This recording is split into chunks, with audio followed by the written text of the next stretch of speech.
Assalamualaikum warahmatullahi wabarakatuh.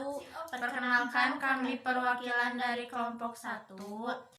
Dan di sini kami akan mempresentasikan tentang administrasi kepegawaian, prinsip-prinsip kepegawaian, fungsi administrasi kepegawaian, asas-asas kepegawaian, tujuan-tujuan administrasi kepegawaian, ruang lingkup administrasi kepegawaian.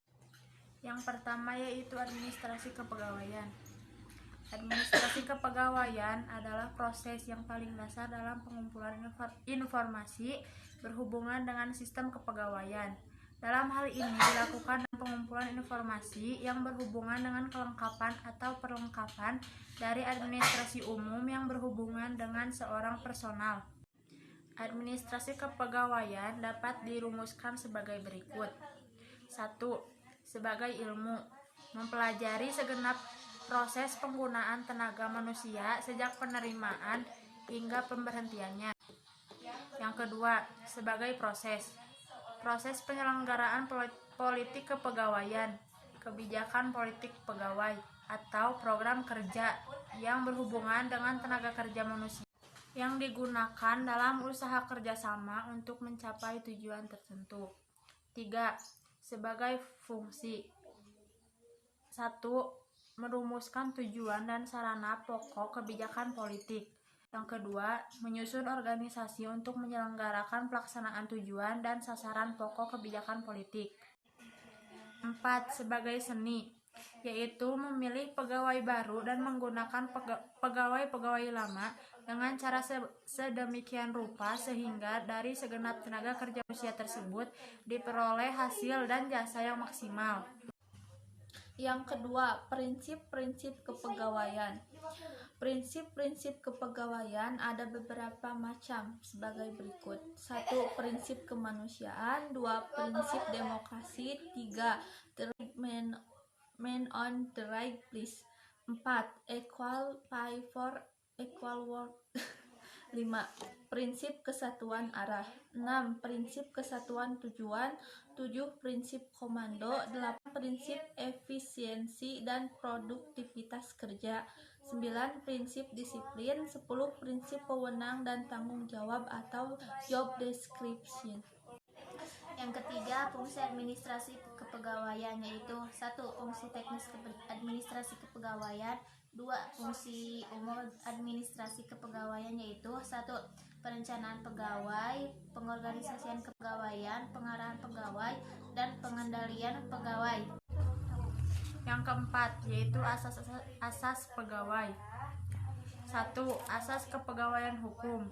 Dalam setiap penyelenggaraan kebijakan dan manajemen ASN mengutamakan landasan peraturan perundang-undangan, kepatutan, dan keadilan. Yang kedua, asas profesionalitas, yaitu mengutamakan keahlian yang berlandasan kode etik dan ketentuan peraturan perundang-undangan. Ketiga, asas proporsionalitas, mengutamakan keseimbangan antara hak dan kewajiban pegawai ASN. Keempat, asas keterpaduan adalah pengelolaan pegawai ASN berdasarkan pada satu sistem pengelolaan yang terpadu secara nasional. Yang kelima, asas delegasi, bahwa sebagian kewenangan pengelolaan pegawai ASN dapat didelegasikan pelaksanaannya kepada kementerian, lembaga pemerintah non-kementerian, dan pemerintah daerah. 6. Asas netralitas, bahwa setiap pegawai ASN tidak berpihak dari segala bentuk pengaruh manapun dan tidak memihak kepada kepentingan siapapun. Yang ketujuh, yaitu asas akuntabilitas, bahwa setiap kegiatan dan hasil akhir dari kegiatan pegawai ASN harus dapat dipertanggungjawabkan kepada masyarakat sesuai dengan ketentuan peraturan perundang-undangan. 8. Asas efektif dan efisien, bahwa dalam menyelenggarakan manajemen ASN sesuai dengan target atau tujuan dengan tepat waktu sesuai dengan perencanaan yang ditetapkan. 9. Asas keterbukaan, bahwa dalam penyelenggaraan manajemen ASN bersifat terbuka untuk publik. 10. Asas non-diskriminatif, bahwa dalam penyelenggaraan manajemen ASN, KASN tidak membedakan perlakuan berdasarkan gender, suku, agama, ras, dan golongan. 11. Asas persatuan dan kesatuan, bahwa pegawai ASN sebagai perekat negara kesatuan Republik Indonesia. 10. Asas keadilan dan kesetaraan, bahwa pengaturan mencerminkan rasa penyelenggaraan ASN harus terdapat keadilan dan kesamaan untuk memperoleh kesempatan dan fungsi serta peran sebagai pegawai ASN. 13. Asas kesetaraan, bahwa penyelenggaraan ASN diarahkan untuk mewujudkan peningkatan kualitas hidup pegawai ASN. Tujuan administrasi kepegawaian. 1. Memperkuat sistem perencanaan dan pengembangan pegawai serta pemenuhan atau rekrutan sesuai dengan tingkat kebutuhan dan yang tersedia. 2. Mengembangkan sistem manajemen informasi kepegawaian. 3. Meningkatkan kualitas sumber daya aparatur untuk meningkatkan kompetensi sesuai tugas pokok dan fungsi yang dilaksanakan melalui pendidikan latihan, peningkatan pendidikan formal, meningkatkan keterampilan teknik serta fungsional aparatur pemerintah.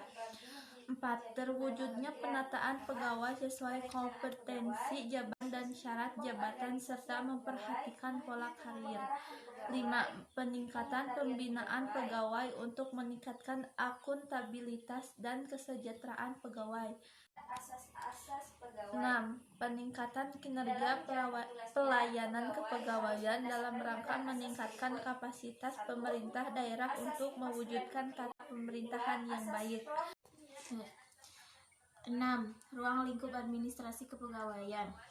Lingkup kegiatan administrasi kepegawaian antara lain penerimaan, penempatan, pengembangan, dan pemberhentikan tenaga kerja dalam rangka memenuhi kebutuhan organisasi sesuai dengan tujuan yang telah ditetapkan sebelumnya. Berikut ini kegiatan administrasi kepegawaian. 1. Staffing. Kegiatan tersebut meliputi penyaringan, interview, pengangkatan, analisis pekerjaan, uraian pekerjaan, promosi, mutasi, dan perluasan pekerjaan. 2. Pembinaan. Kegiatan tersebut meliputi bimbingan, penilaian kepegawaian, inventarisasi, kontrol pemindahan, pelayanan kesehatan, pencegahan kecelakaan, kesejahteraan pegawai, dan sebagainya. 3.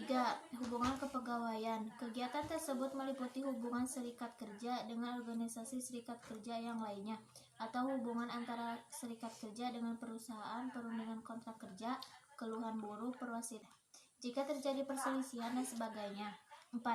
Latihan dan pengembangan. Kegiatan tersebut meliput job training, latihan kepemimpinan, pengembangan kepemimpinan, latihan khusus atau latihan kerja sebelum menduduk suatu jabatan, dan sebagainya. 5.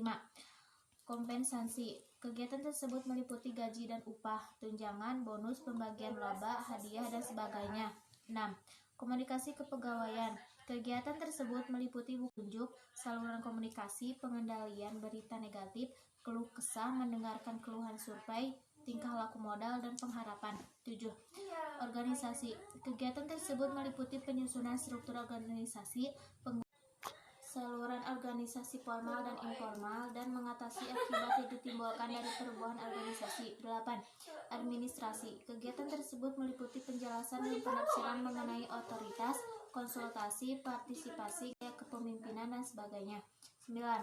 Kebijaksanaan kepegawaian dan pelaksanaannya. Kegiatan tersebut meliputi penentuan kebijaksanaan, strategi, dan perencanaan kebutuhan tenaga. 10. Tinjauan, perhitungan, dan penelitian. Kegiatan tersebut meliputi program laporan dan pencatatan, evaluasi kebijaksanaan dan program, pengujian teori, inovasi, percobaan, dan analisis biaya serta keuntungan.